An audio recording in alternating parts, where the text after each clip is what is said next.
Elminlə sonuncu danışığımız dünən olub. O gülə-gülə vəziyyətin yaxşı olduğunu deyirdi. Bu sözləri açıqlamasında ötən gün Kəlbəcər istiqamətində erməni terroruna ulaşanda dedim ki, səni xidmətdən ayırmayım. Sonuncu sözünü gülə-gülə deyib telefonu söndürdü.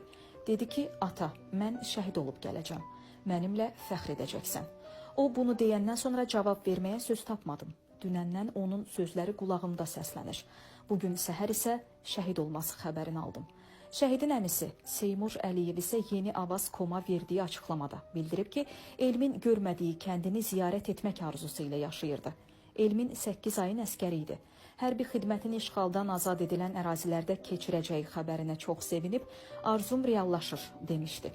Xidmətinin ilk aylarında isə Laçında olub. Təxminən bir həftə əvvəl zəng edib dedi ki, haqqınızı halal edin, biz Kəlbəcərə gedirik. Elə bil ürəyinə danmışdı ki, şəhid olacaq. Elmin həm